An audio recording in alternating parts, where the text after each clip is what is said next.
Morning or good afternoon if you're on the East Coast. Uh, Welcome to the Eclectic Radical. We're having another Saturday special. I'm Chris Richards, the Eclectic Radical, and with me today are Eric London and Joseph Kishore of the World Socialist website. People who have been watching my streams may remember Joseph. He was running for president on the Socialist Equality Party ticket in the 2020 election.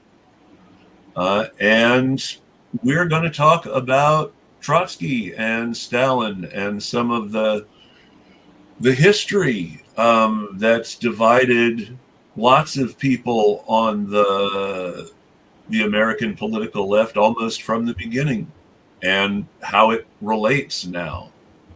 And I'm going to let Eric and Joseph introduce themselves while I make sure that everybody who wants to see us can see us. Hi, guys. Hello. Hi, Chris. Nice to be here. Thanks for having us.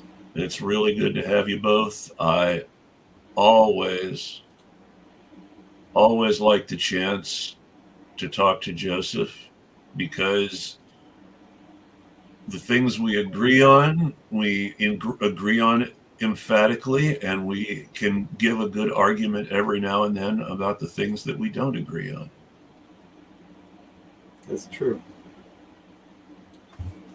Including on historical issues, which we've talked about in previous discussions. Which is one of my favorite topics. There is nothing more important than history and having conversations and working out these disagreements, because what has worked in the past and what has and the conditions that have changed between then and now are important for planning the present and future, in my opinion. Yeah, well, absolutely, and it gets to the heart of the issue that we're beginning to discuss, which is the attack by leading members of the Democratic Socialists of America on Trotsky, which we've written on the World Socialist website. Eric wrote an initial statement which recorded the details of the tweets by leaders of the DSA of ice picks and other really sort of vile and sort of filthy memes and supposedly jokes about Trotsky's assassination, but essentially glorifying that act, which was one of the most, perhaps the most politically consequential crime of the assassination of the 20th century. And we also have an open letter which we've directed to Maria Svart from WSW's International Editorial Board Chairman David North, which she still has not answered, calling on her to repudiate these attacks. But it really gets to why these questions are so critical, the basic issues of history. What is Trotskyism? What is Stalinism? That there was an alternative to Stalinism. One of the sort of lines that one sees among those who are tweeting these things is, and justifying them is, this was all 80 years ago. What does it really matter? It's not a big deal. So we're joking about the murder of Leon Trotsky. Oh, it's not really a big deal. In fact, it's a very big deal.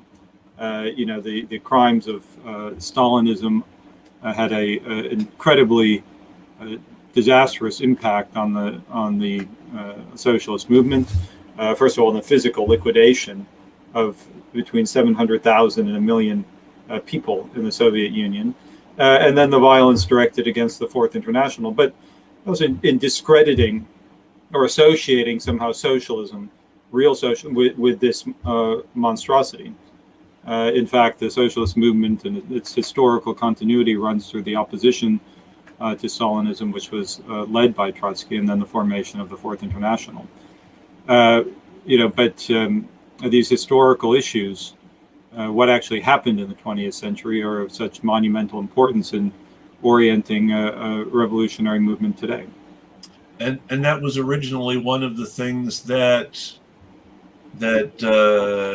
Trotskyists and DSA had in common on a very short list, was a professed opposition to that form of Stalinism, at least on paper, and their cooperation with the government security services during the 70s and 80s was greatly was greatly justified by their opposition to that kind of Stalinism as expressed as anti-communism.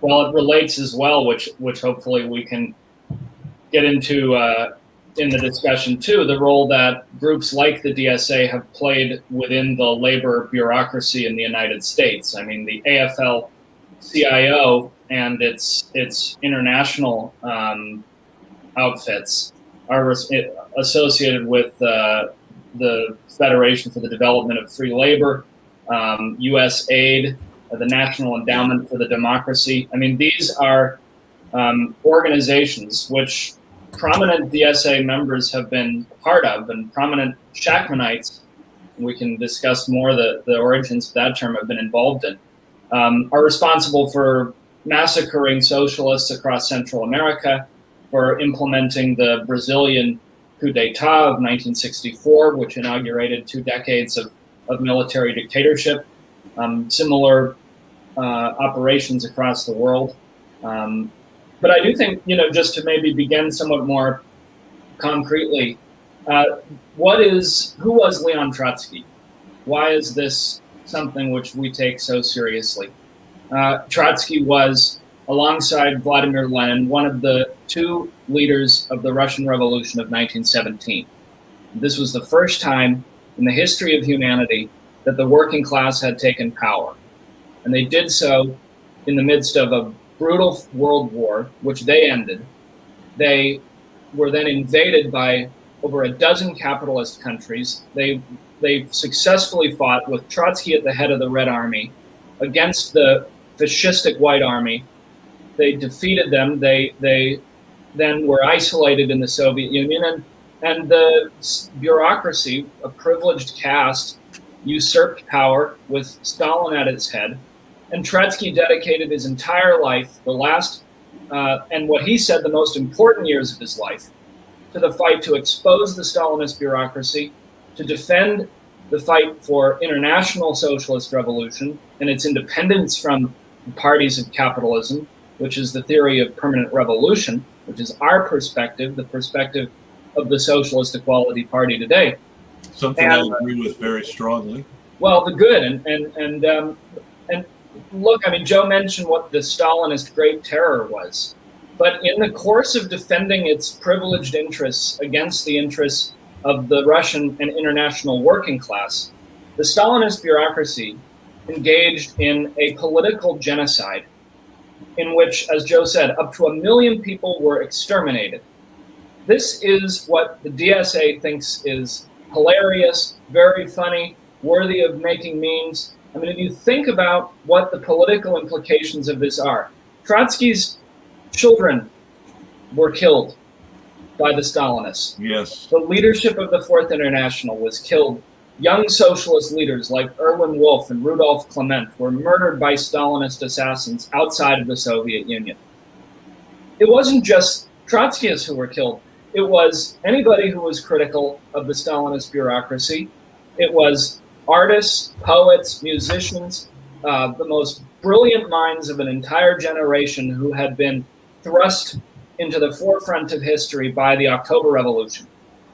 And the Democratic Socialists of America, and it's, I think, particularly important to note, the people who are posting these memes, and they're still doing it today, by the way, the DSA leadership is not interested in getting its own forces in order. But maybe they can't. Maybe that's part of their problem. But these are people who are leaders of the DSA, members of its political committee, members of the YDSA's National Coordinating Committee, branch secretaries, members of its international committee, leaders of youth chapters at college campuses. This is not a few wild people out in the boondocks posting a couple of stupid jokes. This is a coordinated campaign by the leadership. And if you'll allow me just very briefly to make the following point.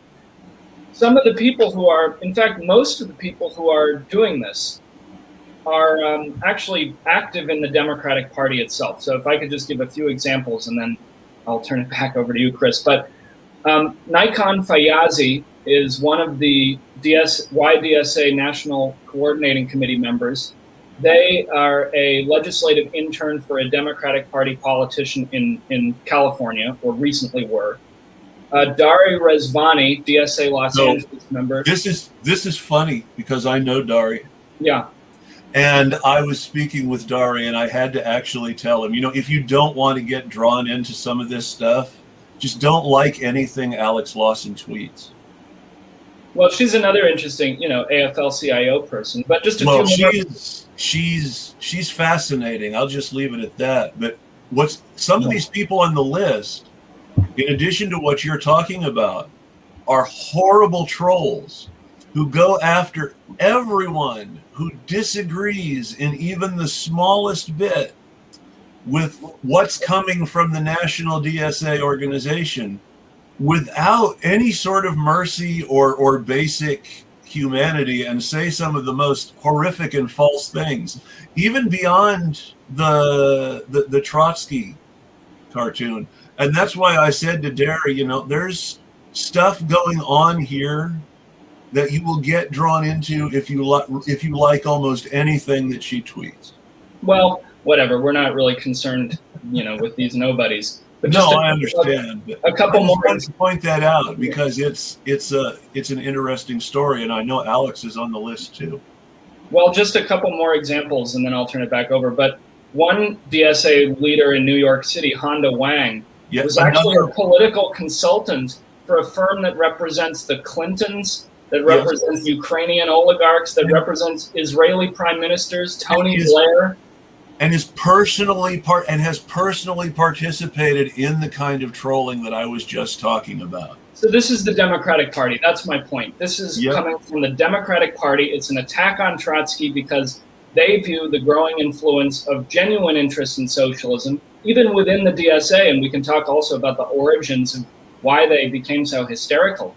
But the point is that they're trying to create a culture in which Trotskyism and Trotsky, for all he represents, and his struggle, the struggle of our movement against the degeneration of the Soviet Union and the fight for socialism today, that's what the Democratic Party can't abide by. And the DSA is the Democratic Party. There's nothing more to it. That's just what they are.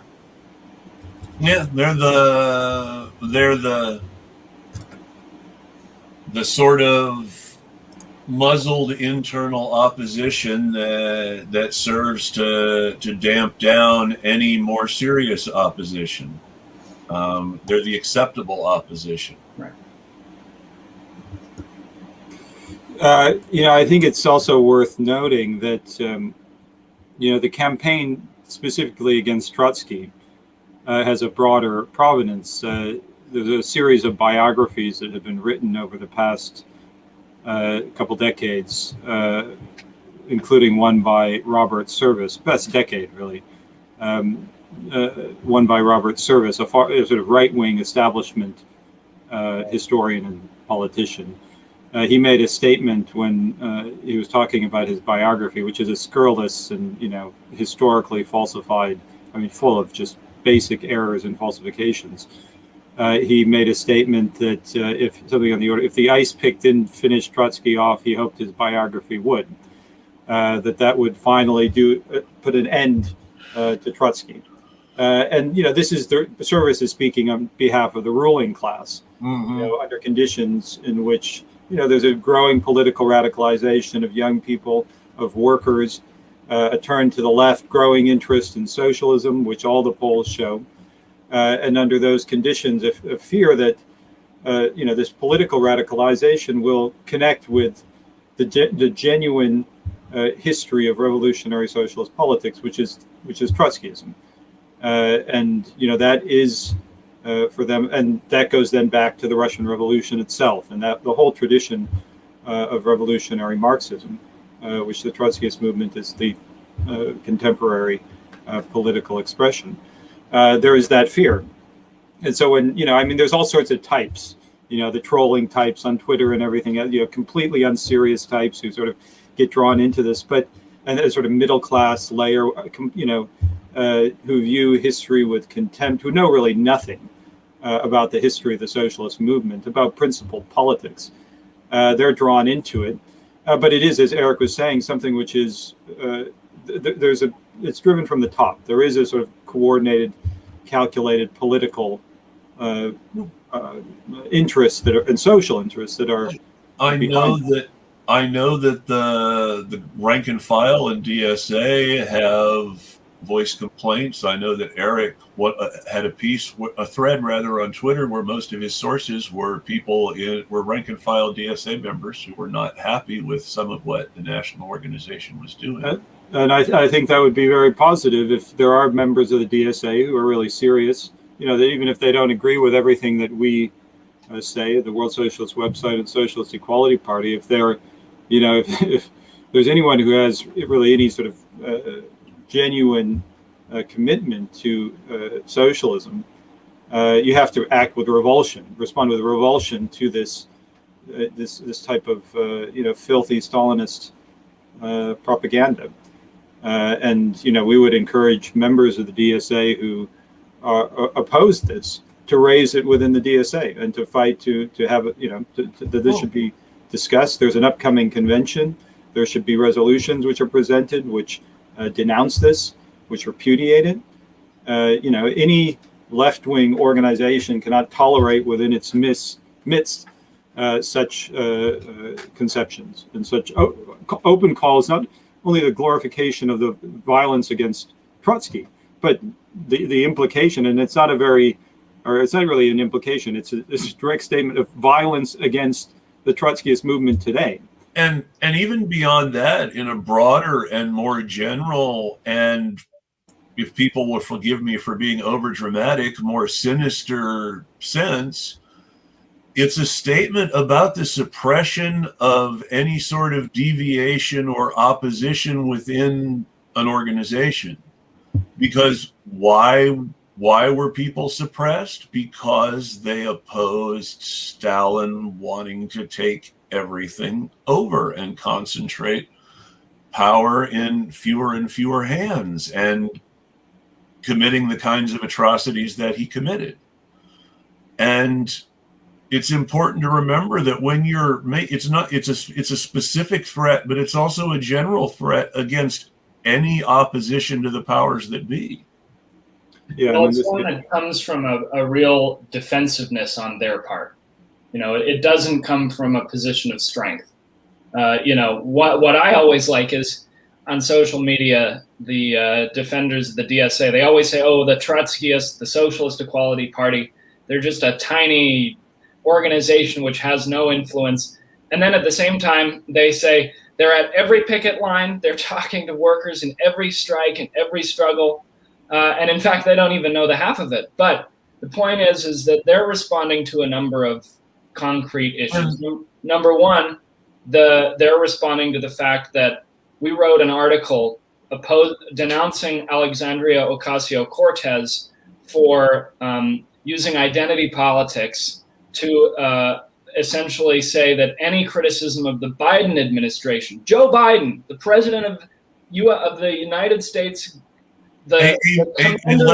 let's be honest, a man who, by his lack of opposition to it, is a supporter of fascist and genocidal oppression by ethno-nationalists in Israel, who is a supporter of fascist and anti-indigenous oppression of opposition to Ivan Duque in Colombia. Yeah, absolutely.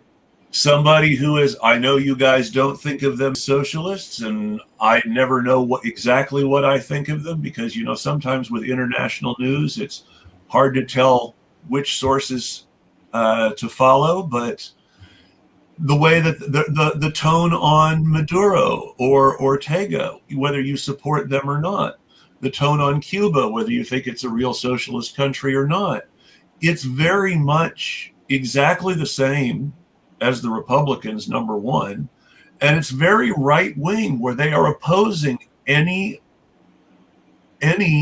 opposition from even the notional left to the established order. And when Alexandria Ocasio-Cortez says, I think he's exceeded our expectations, or I would give him an A, that discredits her.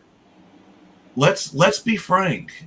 even if you still like her, and even if you still support her and you think she's just wrong, you should be critical because it's so obviously wrong. And if you do think that it's not just someone being wrong, then it's that much more important to be critical. Well, here's why the dynamic of the attacks on Trotsky and the celebration of the assassination of Trotsky are so important. Because the dynamic is the World Socialist website criticized Alexandria Ocasio-Cortez from the left for defending Joe Biden. In response, the DSA leadership launched a coordinated campaign to joke about the assassination of Trotsky and to praise Stalin. It was a direct response to the response which we got for our article, which was read over 100,000 times, and which we were exchanging messages with a very, very high number of DSA members all over the country.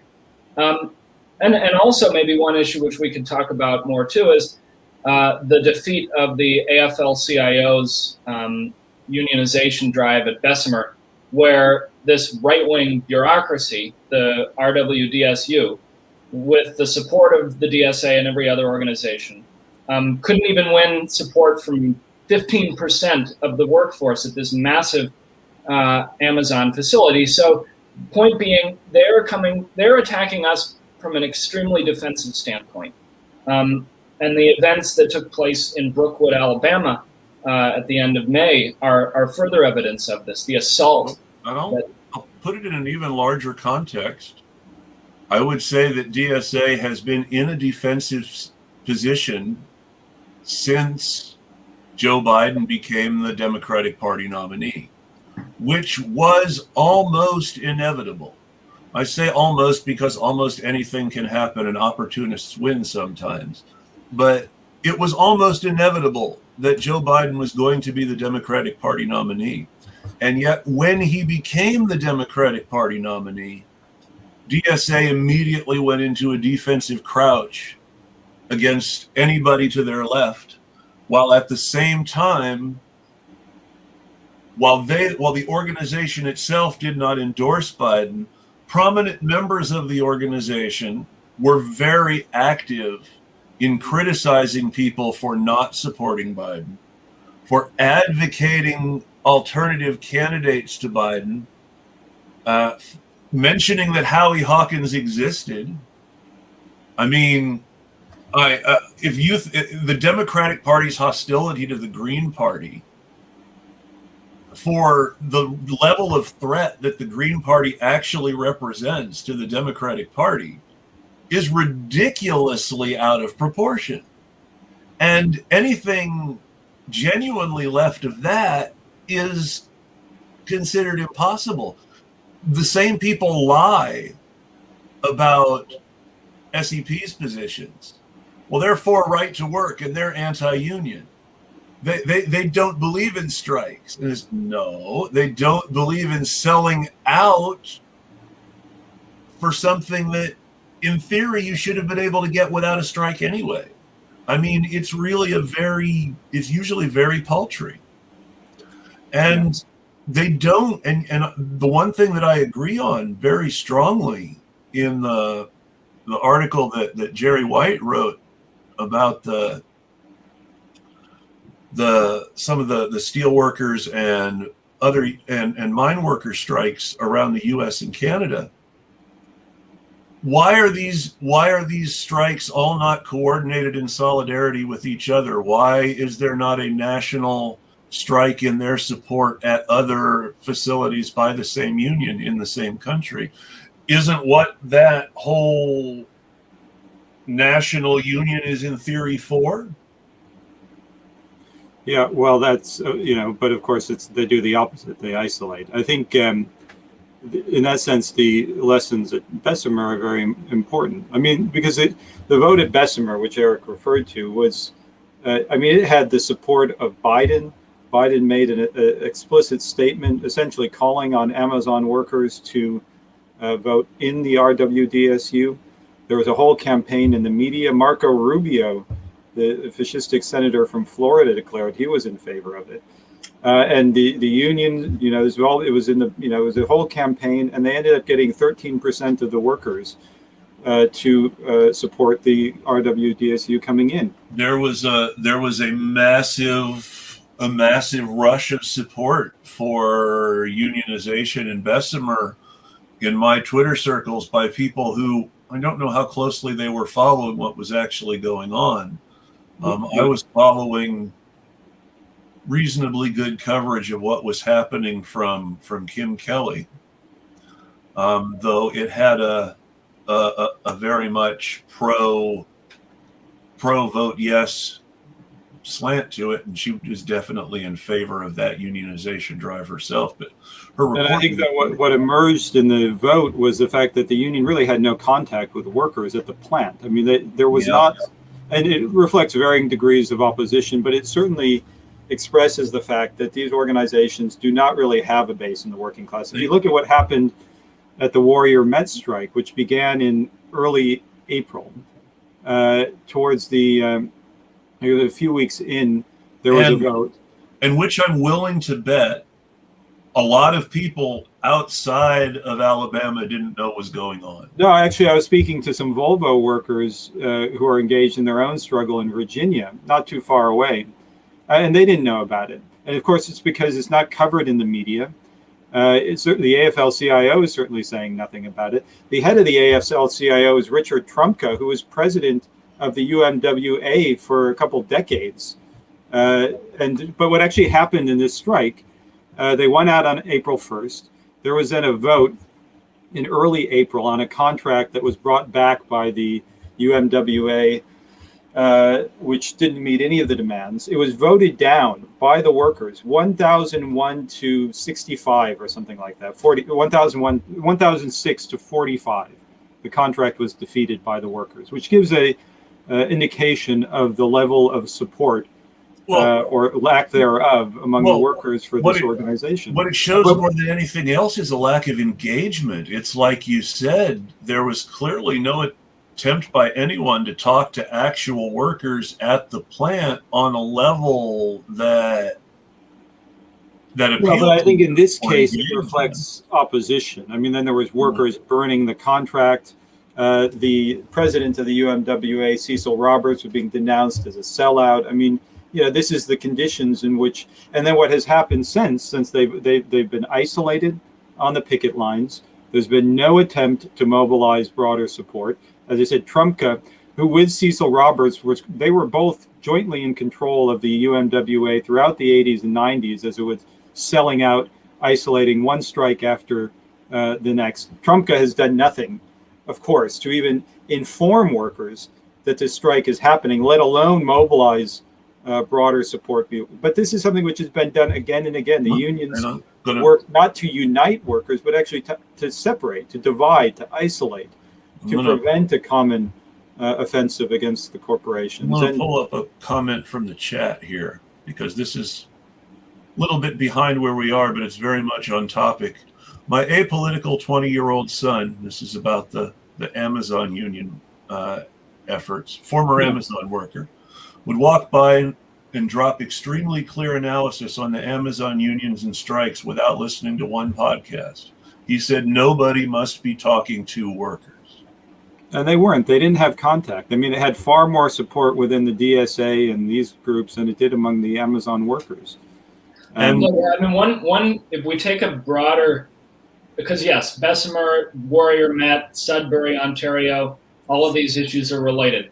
In the last year plus, over 3 million people have died of COVID worldwide, and almost now 700,000 in the United States, more than every war the U.S. fought in the 20th century combined. Now, the trade unions, and this is not just in the United States, but in every country around the world, have played an absolutely essential role for the corporations in forcing workers to work in the middle of the pandemic. There have been hundreds of thousands of workers who have died as a result of those policies. We just wrote an article on the World Socialist website about Indian auto workers who are dropping like flies in the auto plants outside of Chennai. And these workers are telling the World Socialist website, that the so-called trade unions, which represent them, have been forcing them to work. This is under conditions where the billionaires have made trillions and trillions of dollars profiting off of death in the midst of this pandemic. And also, I'm glad you mentioned India, and I'm glad you mentioned billionaires. A friend of this show and a fellow anarchist, Brooke Binkowski, who is the managing editor of trutherfiction.com, has been trying to make people aware for a while of Malthusianism and a sort of political cult around passive eugenics in the American political establishment centered around a wonderful fellow named John Tanton. Now, basically the idea is if a pandemic happens, let people die, because that will make the working class easier to manage. That will create conditions that make the working class more desperate for their paychecks and more desperate to keep coming into work and not to lose their jobs. They'll be desperate to feel normal in all sorts of ways that will cause more death. And it's a very selfish management of the surplus workforce, especially in countries where there are a lot of people who might start to be complaining, like India, which are coincidentally the countries that billionaires always blame for overpopulation. It's India and sub-Saharan Africa and Latin America that Bill Gates or Warren Buffett talks about when they talk about overpopulation. When Democratic Party reactionary Larry Summers says that Africa is overpopulated and underpolluted, that's what he's talking about. And he's part of the Democratic political establishment, not the Republican political establishment that most of these Tantonites are part of. So there's this interest between actual fascists within the Republican Party and these corporate ghouls who give money to the Democratic Party that converges perfectly when it comes to this pandemic. And it's not, I don't think it's alarmist to say that there was a deliberate decision made to let large numbers of people die. And more importantly, there was a deliberate decision made to make things worse in places like Brazil and India and sub-Saharan Africa. Also our so-called enemies like Iran. Israel has used this very conveniently to deny vaccinations to large numbers of people in Gaza. Well, there was also, of course, a lot of discussion over the past couple of decades over the soaring cost of healthcare for the elderly, and yes, that was a real issue. I think the sort of basic question was that the necessary measures to stop the pandemic, what was really required, and that scientists said were required, the shutdown of non-essential production in particular, the closure of schools, and then with that, the provision of resources to workers affected so that they could get through it while these measures were in place. That undermined it and was against the interests of the financial oligarchy. They could not tolerate it. And they used the pandemic to hand out trillions of dollars to themselves in the so-called CARES Act. Far more money was turned over to the markets beginning in March of last year than even after the 2008 financial crash. Also, $4 trillion. And then they began the Back to Work campaign. Just one last point, because we're talking about auto workers in India walking off the job, which they have been, or trying to stop production in Chennai. U.S. auto workers did the same thing in March. There were wildcat strikes against, not run by the UAW. The workers themselves took action to stop production as the pandemic was initially spreading. The UAW intervened with the auto companies in order to get the workers back to work by the next month, by April and into May. And all the auto companies were then back in production in the U.S. That kind of collaboration is just, in my opinion, That's Well, the interests of you these, never trust those people again. the interest, you look at what are the unions, because they always talk, oh, the unions, these are workers organized. What are these organizations? Manage For that, you have to look at the money. These are organizations run by executives that make $200, $300, $400, $500,000 or more a year. They have assets in the millions or hundreds of millions of dollars, massive strike funds that are never utilized. They are heavily invested in Wall Street. The interests of these people are connected to the interests of the markets. And therefore, we're bound up with forcing workers back to work so that the markets didn't collapse. Have either of you ever lived in the South? No, I haven't. I have not. So I lived on the Tennessee-Virginia border for a little while. So when I read an article that says union, not even national, regional union executives in Alabama with the UMWA are making $100,000 a year, $125,000 a year, $175,000 a year. I'm going by the numbers that were quoted in a specific article. When they're making that much, I understand how much money that is in Alabama because of the places that I've lived.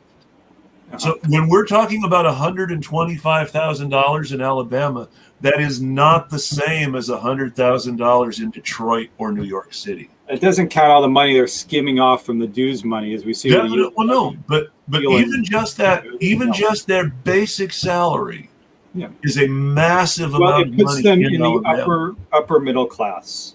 Even the top 5%. Or you talk about someone like Randy Weingarten, the head of the teachers union, who's forcing the teachers to work. She makes more than $500,000 a year.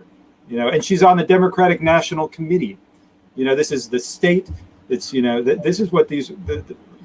Anyway, Eric is wanting to speak. I'll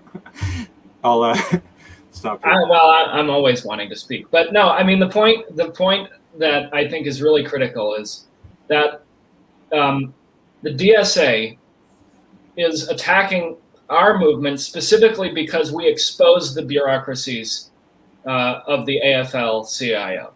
So, and it's actually interesting if you go back and you look at what initially prompted them to start posting photos of ice picks, the weapon used to murder Trotsky.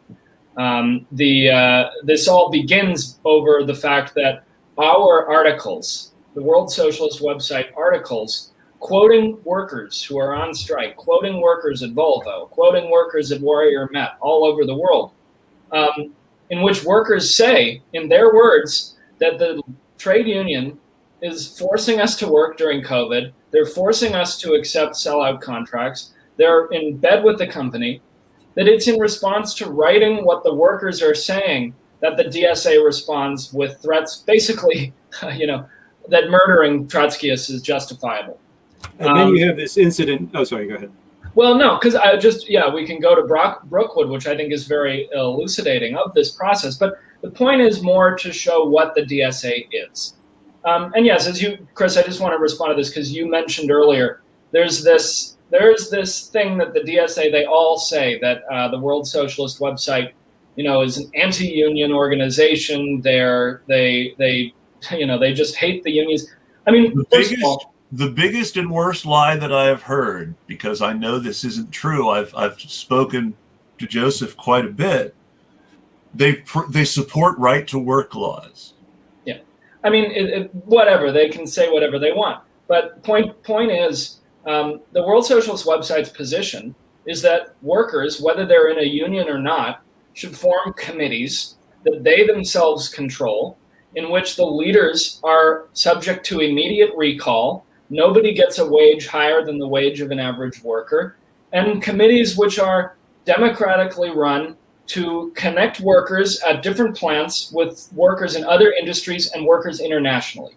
Now, none of the DSA members have been able to give a single reason why that proposal is wrong. I mean, we have rank and file committees of Volvo workers. We're not; those workers are in the UAW. They're not saying decertified from the UAW. They're just saying we need our own organization because they're very empty. Remember what I said about they've been in a defensive posture since Joe Biden was nominated, despite the fact that Joe Biden's nomination was all but inevitable. Like I said before, I mean, there's always, the 1 out of 100 chance that an opportunist pulls something off, because this is one of the few times that something democratic actually happens. But that doesn't happen very often. And when it does, there's usually a way that it's smothered or used to capitalism's advantage and used to prolong and protect capitalism rather than to take the next step and proceed to dismantle it and do something better. But because that's not happening, there's this whole mindset there. They're not in a working class mindset. They do not want to pose a threat to the political establishment. They believe that they can influence the elites to cooperate with them to achieve specific reforms in the name of protecting capitalism that will then allow them to make another set of reforms, supposedly. Well, just to add to that point real quick before we move on, I mean, I would say the mindset comes from their class position. Yes. The DSA is an upper middle class organization. Its members and leaders. They are elite. In the frame that I use, where we have a system where there's landlords, bosses, and everybody else. The majority of people associated with DSA are what I would call the boss class. They're the suits. They're the guy in the office at the boutique activist NGO. They're the guy in the office at the union hall. They're active in the Democratic Party. I mean, they're active in the Democratic Party, or they are active in various local operations that do a lot of good on a community level, but channel political energy into failed candidates from the establishment on a state or national level. And they did not have a plan for what happens if Bernie loses. So it's really important to remember that if an organization doesn't have a plan for what happens if they lose a fixed primary being run by an organization that made the argument in court in California that they have the right to fix their primaries, because there's no such thing as a Democrat unless you are a dues-paying member of a Democratic Party club. So they're basically a private corporation. You're not a Democrat just because you're registered as a Democrat or vote for Democratic candidates loyally, or even campaign and organize for Democratic candidates loyally. You're only a Democrat if you are a dues-paying member of a Democratic Party club. And that is your ticket into the political establishment, which means that no matter how well-meaning and no matter how radical you are, you have to be the sort of person who can afford to pay the dues and afford to put in the time glad-handed. Well, I think, what is the DSA? The DSA, and of course, there are young people. Well, let's go back to the early history, because Eric mentioned Shachtmanites, and that's a good place to go when you ask what's DSA.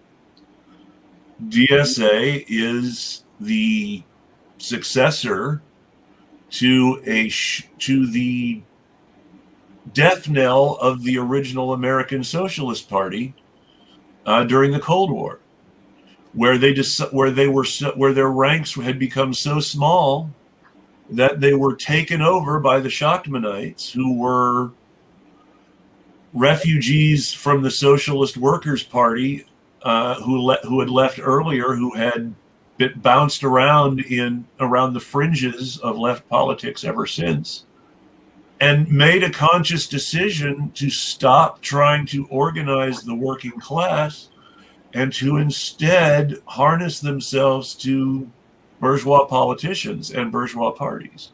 Well, Harrington, you described the DSA as what you call the left wing of the possible. That is the left wing of the establishment bourgeois politics. I mean, if we're talking about, all right, what is the DSA? Its history. It emerged, as you said, Shachtman, who split from the Trotskyist movement in 1939, 1940. Yeah. Then on the basis of an adaptation, in its essence, to American imperialism, anti-communism, moved further and further to the right in the course of the 1940s, the 1950s. Then brought and Harrington, who was a close associate of Shachtman in the 1960s, brought it into the Socialist Party. And on the basis of ever more open support for war. And Shachtman himself was a supporter of the Korean War, and then a supporter, in fact, of the Vietnam War. And the Bay of Pigs invasion. Shachtman had I believe, an accurate conception of the bureaucratic ruling class of the USSR, but he then also had a failed image of the American state as somehow anti-fascist and pro-democratic in a way that allowed it to be influenced. And that wasn't an accurate view of the American experiment, especially not the American political system that was developing as being strictly Democrats and Republicans in an increasingly stratified and dominating position, to the point where, after the war, they would go on to take over the actual election machinery of the country that's now controlled by political parties and not by the government. Well, Shachtman aligned himself with the conservative, pro-capitalist and pro-imperialist trade union bureaucracy. People that he himself had condemned in his publication during the Great Depression, I will add. Yeah. And during that, and, Ruther and others, who were at that point associated or, they were involved in organizations that, were at that time could still be called working class organizations.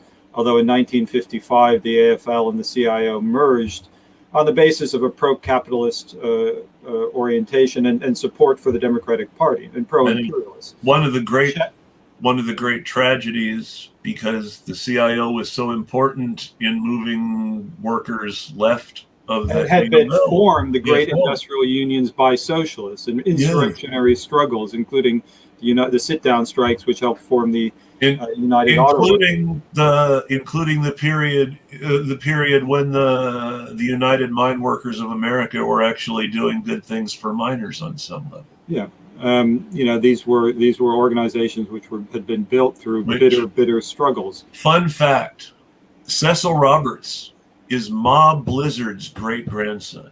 Oh yeah, and Ma Blizzard was the partner in crime, literally, under the laws of the day of Mother Jones. So he is labor aristocracy. He is the great-grandson of a UMWA icon. Well, what's funny? That's too bad. It's a disservice to his family history. Yes. Just one thing, which just picking up on what Joe said. I mean, the DSA, from its founding in the Democratic Socialist Organizing Committee, was explicitly founded as a part of the Democratic Party. And its orientation within the Democratic Party was throughout the Carter administration, throughout the Tip O'Neill reign of the conservative Democratic Party in the 1980s, throughout the 90s, through the Congressional Progressive Caucus. So the DSA's had 50 years to try and push the Democrats to the left from wwithin.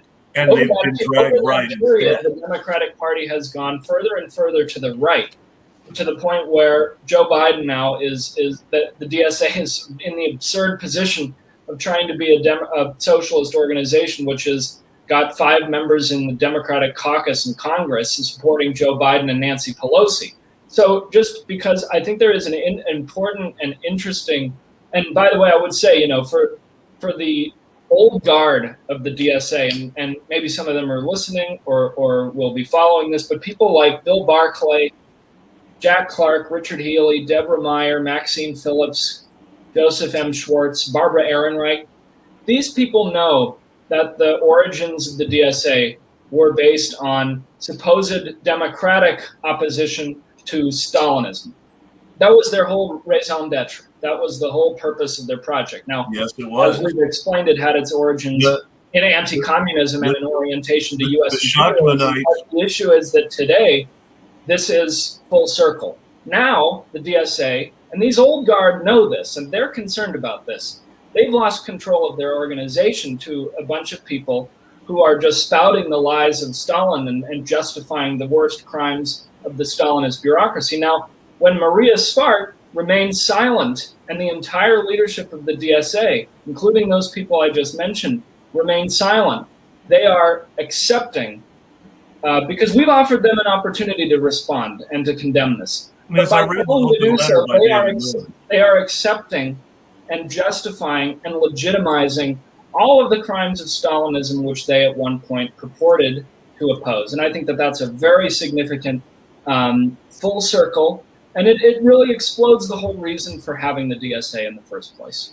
Yeah, but that's the politics of the Democratic Party, and I think this is what they are sort of channeling. I mean, just to give, this is the first issue of Democratic Left produced by the DSA. You can find this in their archives. You can go back and you can get all the PDFs. The first issue, edited by Michael Harrington, with the editorial written by Michael Harrington, in which he says that the aim in the presidential election is to build a progressive majority for the Democratic Party in 1974 and 1976 as a first step toward the transformation of the nation. And then he concludes, we do not want to purge the new politics from the Democratic Party. We choose rather to help bring out its best potential. And the DSA has been bringing out the best potential of the Democratic Party for the past half century. And the Democratic Party has moved further and further to the right. I mean, and they've dragged DSA with them. And they've dragged DSA with them. And now it's reached the point where they're, the DSA is, spouting Stalinist, violent memes against Trotskyism. And opposition to authoritarian leadership in general, which I can't stress enough, because in addition to the specific threat against Trotskyists and against SEP and Socialist Alternative, because quite a few of the people that Eric mentioned are people who were co-authors of an article in These Times called The Dangers of Factionalism in DSA, which was in response to Kshama Sawant's decision to join DSA and to ask members of her party, Socialist Alternative, which is by their testimony a Trotskyist organization. That's how they identify themselves. Basically, they were saying, we don't want them. Don't let them join. These people are dangerous. They're going to wreck us. And the term wreckers was prominently used in the implied threat against the Socialist Equality Party as well. There is a broad fear of the Trotskyist movement, as Joseph and Eric have both mentioned, and also of any opposition, because they are also deliberately smearing people who are not Trotskyists, in some cases not necessarily seriously radical socialists, people who are still centered themselves in many ways around bourgeois electoral politics, but people like Jimmy Dore and Ryan Knight and Brianna Joy Gray, who are on the to the electoral left of DSA, if not necessarily radical and revolutionary yet. And those people are being attacked with the same vigor and venom as Trotskyists. There's this broad attempt to suppress all opposition to established position within the broader left. That's why I think, taking the DSA's arguments at their best, and that's, I think, the challenge of polemicizing, But the DSA claims that they have this inside-outside approach, right? They say, well, we do all our work within the Democratic Party, but we also do work outside the Democratic Party. And what this 50-year history of that has proven is that not only does it give the Democratic Party a left cover for its rightward march and its imperialist war, the destruction of Iraq and Afghanistan, for example, but it also wastes the energy and disorients the people who are ostensibly think they're doing work outside the Democratic Party. So the Socialist Equality Party takes an outside approach to the Democratic Party and to imperialist politics. I would just say on the issue of socialist alternatives, since you mentioned it, first of all, the position of the Socialist Equality Party has been, we defend Kshama Sawant against the threats from fascists within the city government. We defended her. She's come under threats. There is an obligation that the city has to protect her family and her staff. We have defended her, and we will continue to do so despite our political disagreements. Same with Ocasio-Cortez. She was almost killed on January 6th by a fascist mob, which attempted to implement a coup d'etat and overturn the results of the 2020 elections. We defended her despite our differences. Now, the DSA and Socialist Alternative, we should add, have remained completely silent about the attacks, the promotion of Stalinist lies against Trotsky. And it's worth mentioning that that Socialist Alternative is an organization which claims to be Trotskyist. So either they have to issue a very strong statement opposing the DSA leadership's campaign, or they just simply forfeit any. I mean, we don't believe that their politics are Trotskyist right now, but if they remain silent, they're just simply forfeiting any right to reference Trotskyism in the future. Yeah, they're basically saying this doesn't bother us, and that's not a good sign. I agree. I would also say, more importantly, that the broader defense of fellow outsiders, because regardless of our discomfort with her ties to the establishment, it is important to understand that Alexandria Ocasio-Cortez is someone threatened by the right wing of the political establishment on a regular basis, and is someone who deserves personal defense in situations where she is being threatened by, fascists and right wingers and those who want to quash dissent. And at the same time, it's important to push back when she tries to pull us into the establishment. I think, though, that it's very important to defend people we disagree with on principle. Joseph and I do not agree on everything. We have had arguments about how important white supremacy is in an analysis of American capitalism. And that's a fair argument to have. But I defend the SEP, and I platform the SEP because I believe that the Popular Front strategy has failed, that we need some sort of united front if we are going to have any chance of winning. And the only way to get close to that is for us to all talk to each other and all defend each other and all have the arguments we disagree about in an open and democratic way. Well, all our opponents call us sectarian, and yet here we are willing to do the same and to defend the rights, the democratic rights of groups that we oppose, including when they're censored by Google, censored by Twitter and Facebook. We defend them. We defend the rights of DSA podcasters. Maybe, Joe, you could get into this. This is very good. That's actually very good to talk about. When two DSA podcasters were violently assaulted by two leaders of the United Mine Workers of America in Brookwood, Alabama last month, we defended their right to, we don't agree with what they're saying, but we of course defend their democratic right to say it. So yes, I mean, we believe that this sort of slander that all the Socialist Equality Party is a sectarian organization completely ignores the fact that here we are willing to work with people to expose the promotion of Stalinist lies and threats of assassination by the Democratic Party. And we get crickets from Socialist Alternative, crickets from the DSA leadership. But we do get a lot of support from within the DSA, I will say that. And we'll get support from the workers. Working class. I think it's important to understand that, there's been attacks which are directed at us.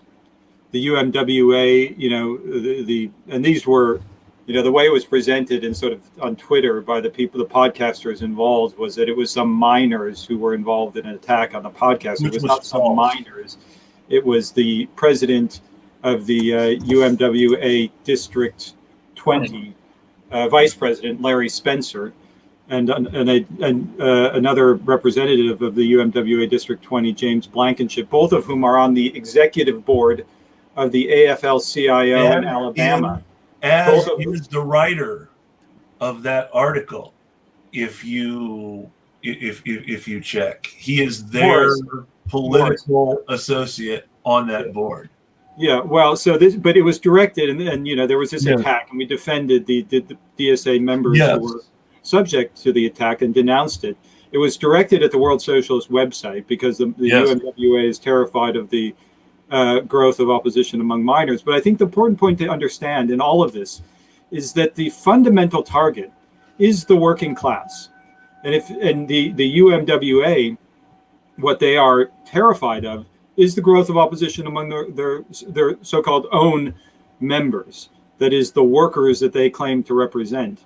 And what they are very, very fearful of is that the opposition among the workers will take a organized and conscious form. And that's why there's this, the hysterical opposition to the development of rank and file committees, independent organizations of working class struggle, through which the workers can in fact fight for their interests, can organize and unite and develop a coordinated struggle, not only in the United States, but all over the world. And they're terrified of that. They have created a social powder keg, the ruling class. To put it in somewhat of a broader framework, again, I mean, the response to the pandemic, decades of growing social inequality, of relentless assault on the working class, in which the unions have worked to suppress opposition, the incredible concentration of wealth in the hands of the oligarchy, then the pandemic, which has killed over 600,000 people, in fact, more like 1 million in the US, 3.5 million around the world. The oligarchy has used it to amass unprecedented levels of wealth. They're carrying out austerity measures, demanding that workers pay for it. This is producing a social explosion. And what they're really terrified of is that. But we are oriented towards building a movement in the working class. And that's what they don't want, an independent movement to break the working class from the Democratic Party. There's something else they're terrified of too. And this is something that I believe might represent some of the changes in DSA, along with something else in a historical context I want to get to in a minute. But so DSA, by enmeshing themselves with the bureaucracy, by becoming an elite organization, by using boss methods to talk to other bosses, to get the bosses to be nicer to everyone else, in simple language for those who don't know a lot of theory, they've basically become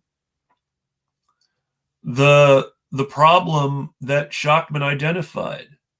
The specific disagreement between Schachtman and Trotsky was over the nature of the USSR and the nature of the Soviet invasion of Finland, where Schachtman argued that the Soviet Union was a new kind of state. It was a managerial bureaucracy in which what we would think of in the United States as the middle class, the upper middle class, the bosses of the Communist Party ran the whole system and became a ruling class, a replacement for the bourgeois that was worse than the bourgeois in some ways, to which they point to Stalin's crimes. And yet they are themselves now this same kind of what the late David Graeber referred to as a managerial bureaucracy, and what Schachman referred to as a bureaucratic collective, where you have this top-down technocracy from the point of view not even of the central democratic mistakes made by workers, and the way that was co-opted, but an actual bureaucratic ruling class that manages things from a boss's point of view. And then he went on to say that the invasion of Finland by the Soviet Union, which was generally seen by Trotsky as a buffer against the Nazis, was an overt attempt by Stalin to restore the Russian Empire by retaking a former Russian imperial possession, and was therefore imperialist itself. Well, Schachman was now become this same sort of managerial bureaucracy. They run by this same top-down bureaucratic collective system that Schachman was personally so repulsed by. Maybe if I could just make a couple points of this. I mean, Schachman was not correct on his characterization of the Soviet Union, and it led him very quickly into some very reactionary political positions. For example, his position was that the Soviet Union should not be defended unconditionally upon invasion by fascist Germany. I mean, the Nazis killed 30 million people in Russia, workers and peasants, and anyway, I mean, these are complex issues. It's not really, but I would say, and then obviously, as Joe was saying, he just ended his political career as an apologist and promoter of American imperialism in the Democratic Party. Regardless of whether you think he's correct or not, though. Sure. Well, I think what you're getting at on what is the AFL-CIO today, because what Joe was saying, I mean, we shouldn't be taken in by the fetish of language. I mean, they use the term trade union, but they really have nothing to do with the organizations which workers and socialists constructed through mass social struggle in an earlier period. These are not. This is an excellent point.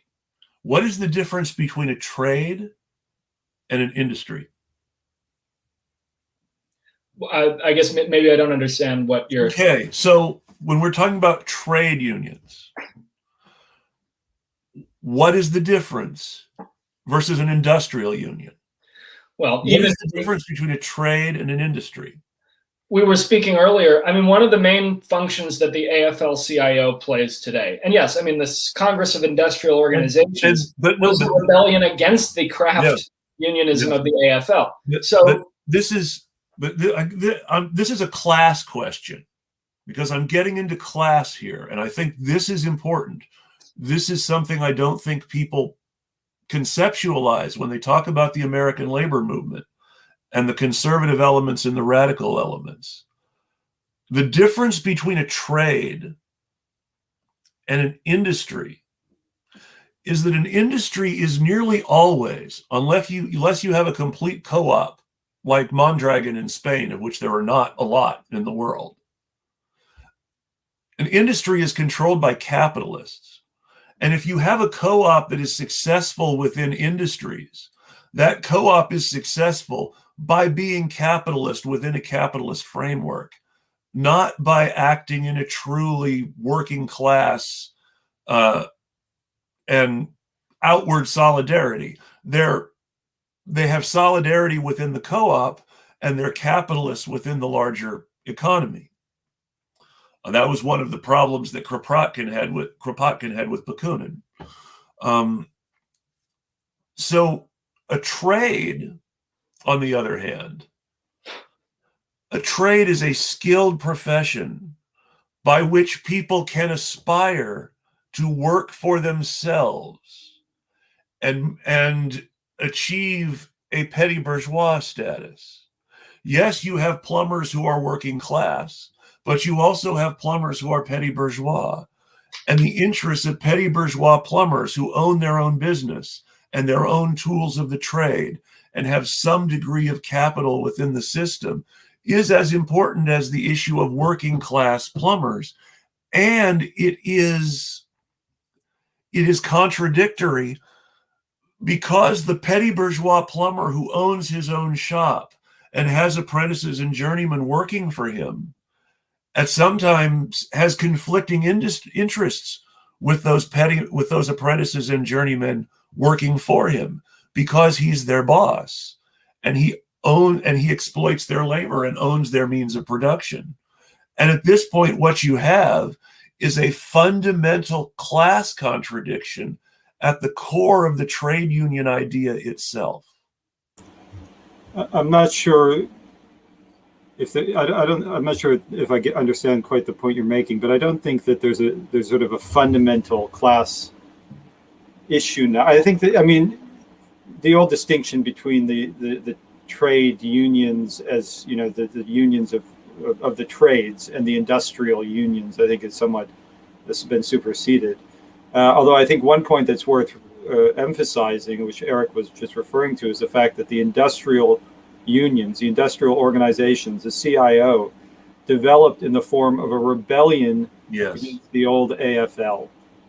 For all those who say, oh, you cannot create new organizations of struggle, well, let's just recall that the AFL, which referred to the industrial workers as garbage at labor's doorstep, the bureaucrats who controlled the AFL, who were opposed to industrial organization, that the industrial unions were developed in an insurrection against that. Of course, then the AFL and CIO unified in 1955. But there was also a strategic difference from the beginning. Even before the organized labor movement, there were industrial versus trade organizers. But I think what we have now with the AFL-CIO, the executives that control it, these are essentially labor contractors. They're cheap labor contractors. They exist. We talk about corporatism. They've become another arm of management. The unification of corporate management, the state, and this so-called union, so-called labor. And that's what they are. They're a sort of instrument of corporate management. They exist in order to suppress the class struggle. The modern contracts are passed. That's what they are. It's an instrument of the management of the state. The modern labor bureaucracy essentially controls the modern unions as an arm of corporatism. It's corporate syndicalism. They're organizing the workers to cooperate with the corporation, essentially. Well, there's another important aspect of this, which is the nationalism of the trade unions, because this is not. Let's take Warrior Met as an example. Yes, that is a corporation which, the coal happens to be under the ground in Alabama. But that corporation has contracts to sell the coal to China, to sell the coal to Europe. The coal goes all around the world. It's then used, in heavy production in every country where it's sold to. And this is a world economy. It's a world market. The trade unions have served for the last 50 years to pit workers against each other in different countries on a race to the bottom.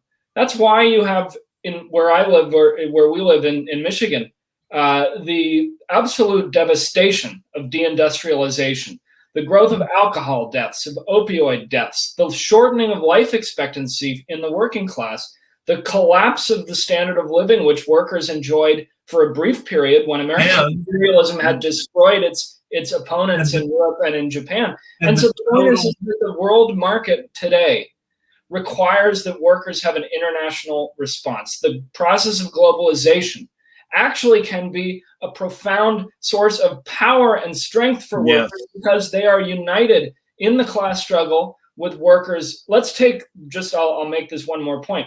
On the question of the miners, all right, you've got a coal strike in Alabama. You've got a strike now in Sudbury, Ontario. In Chile, there's strikes at the world's largest copper mines. In Bolivia, similar protests. In Colombia, protests of miners. In South Africa, there's threats of miners' strikes. This is a world movement.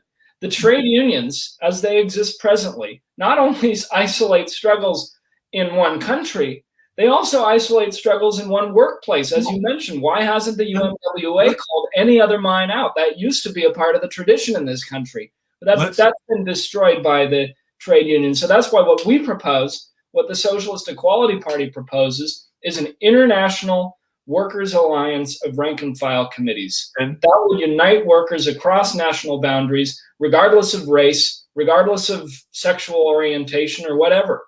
The working class has common interests, and we're fighting to unite them. And it's important that the workers are the ones who take the lead on this themselves, because it's the rank and file who have the numbers that make the power to stop the system. Absolutely. So you have to have the rank and file mobilized. You have to have the rank and file organized. You have to have them motivated to win rather than beaten down and isolated and motivated to go through the motions of putting up a good fight. And that has to be connected, though, as well to the fight for a socialist program. And which brings me to a more political and less purely economic side of it, but one which has important consequences for all workers and shows the need for solidarity on these issues that affect all workers, which is that the opposition to social democratic healthcare reform in the United States and the attempt to privatize the state healthcare system in the UK are not happening in isolation from each other on the capitalist corporate level. The same corporations, literally, the same American healthcare corporations are opposing mild social democratic healthcare reform in the United States at the same time that they advocate for the Tories to sell off bits and pieces of the NHS to them in the UK. They understand international organization. They are attacking the working class internationally. In order to fight back against that, people fighting for social democratic healthcare reform in the United States and workers advocating for more healthcare rights and workers advocating for more healthcare rights and to keep their national healthcare system in the UK should be talking to each other and organizing against these corporations to hurt these corporations that are operating internationally to hurt the workers, to fight back against the real enemy, which is not whoever happens to be in office right now, fascism aside, because fascism is working with this same real enemy. They're the bad cop that this real enemy calls in to control us. We have to be prepared to fight those corporations on that same international level that they operate. Yeah, we can't do that so long as organizations are talking about assassinating socialists. Exactly. They're threatening and are trying to create a climate which will only be used by the far right. And it's been really, I think this conversation is important, and we appreciate, Chris, you having us on. We would, I guess, just maybe as Joe, you may have other points you want to make too, but just as maybe the last thing that I'll say, we would really encourage members of the DSA, members of Socialist Alternative, other left tendencies around the world, take a stand against what the DSA leadership is doing. You don't have to agree with everything you read on the World Socialist website. You don't have to agree with the Socialist Equality Party's program. But if you agree that there should be that on the left, the Democratic Party should not be allowed to come in and create a type of climate based on threats of violence, based on an attack on the history of the workers' movement, and a celebration of the worst crimes carried out against revolutionaries in history, then we would ask that you write to Maria Svart, you raise in your branch that you would like a discussion on this. It really is up to you. You have to take this up. We will be fighting for it in the working class. We're getting a very powerful response among workers talking these issues, these historical questions. Working class needs a political party which can explain this history. It's the experiences that it needs to assimilate in order to take power and to transform the world economic system on the basis of human need and not private profit. So I just think that if you're listening and you're out there, we would ask that you discuss these questions with your comrades, with us if you would like, or proceed to raise these issues as you see fit. I think those are excellent points. I will punctuate that with, because I have friends who are associated with DSA who are far more radical than the national leadership and who have retweeted me when I have supported you guys or defended you guys. I would remind everyone that there is a DSA National Convention in August. If you do not approve of the way that national leadership is doing things, go to the National Convention. Speak up. There are people, there are Trotskyists at the National Convention. There are anarchists at the National Convention. There are traditional Marxist-Leninists at the National Convention who would like to move in a more left direction than the national leadership is going. Talk to those people. Organize with those people across the country, beyond the local chapter level. Organize at the rank and file.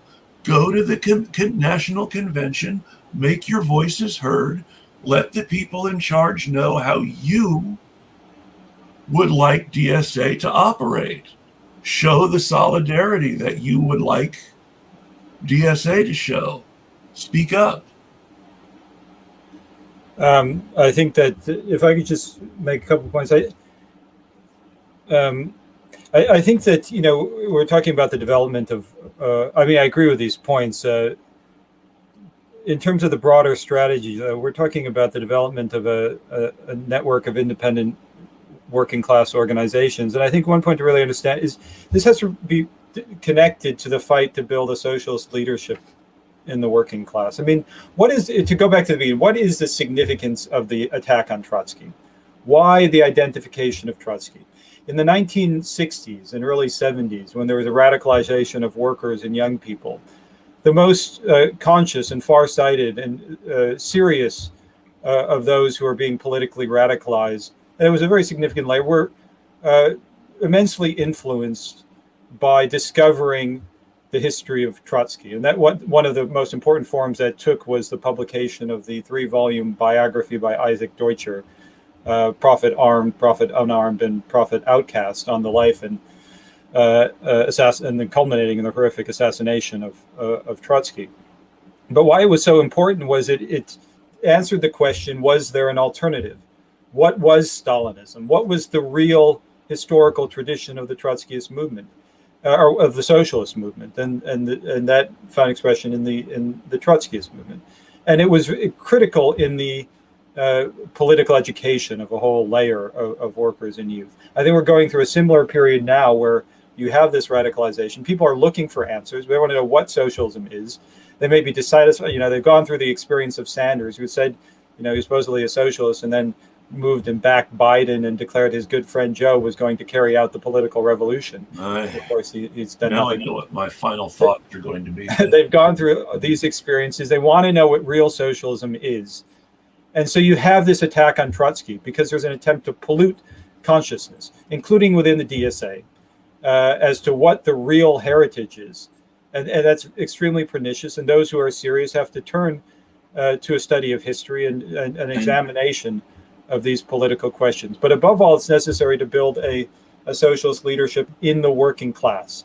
The working class has to be politicized. It has to be given there has to be a fight to provide it with a political program and a perspective. The working class has to have a political voice that represents only its interests and is not compromised by these. And I have nothing against people who want to genuinely join and help a working class movement, regardless of their personal class background. I'm not trying to trash anyone personally when I say this, but we need to understand the difference between socialism and a sort of bourgeois radical anti-establishmentarianism. because they're not the same. And some of the people that DSA leadership is attacking in their attempt to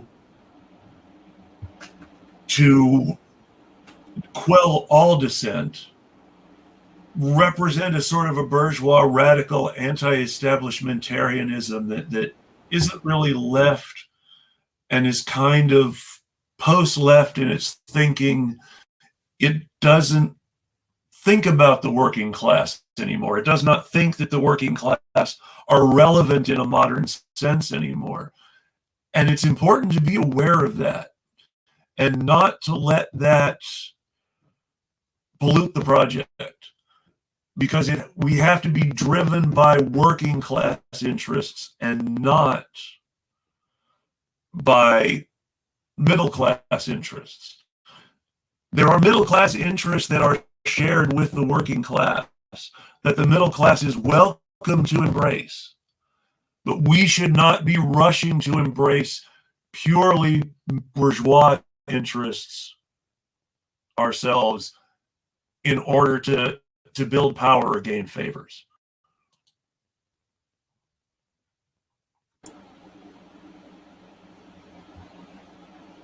Well, I agree with that.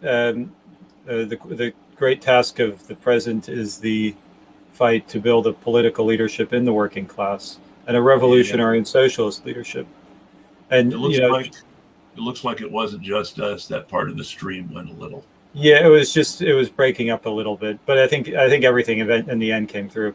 Who Trotsky was. Trotsky was the greatest representative of the perspective of world socialist revolution in the 20th century, certainly after the death of Lenin. And that perspective, the theory of permanent revolution, which is the theory of world socialist revolution, is, in our view, the program and perspective that has to and will guide millions and billions of workers in the United States and all over the world as they enter a period of a revolutionary struggle, which I think is a period that we're now in. And that's, I agree with that, and that's important to acknowledge, and that's why we have to sort of concentrate on a socialist program and working class interests, and making the working class the ruling class so that we can keep things centered on our interests. Okay, well, I guess we can agree on that. And my final thoughts to return to democratic politics. You will notice that mostly we haven't talked about politicians tonight, but I have to bring this up because Joe mentioned Sanders and the claim to be a socialist during the primary. If I take all his claims at face value and believe everything Bernie Sanders says, it's very important to understand that taking him at his best intentions and his best words, Bernie Sanders is fatally compromised on where the police fit into the system. And he's not the only one. 3 members of the supposedly progressive caucus who could have held the balance on the vote to fund the Capitol Police and increase their budget voted present instead of no. And if they had voted no, that budget increase would not have passed. They had the power to stop it. They made a deliberate decision to let it pass. And their supporters need to criticize them for that and need to call them to account for that, if they are themselves in good faith as working class activists. And that's my final thought for the day.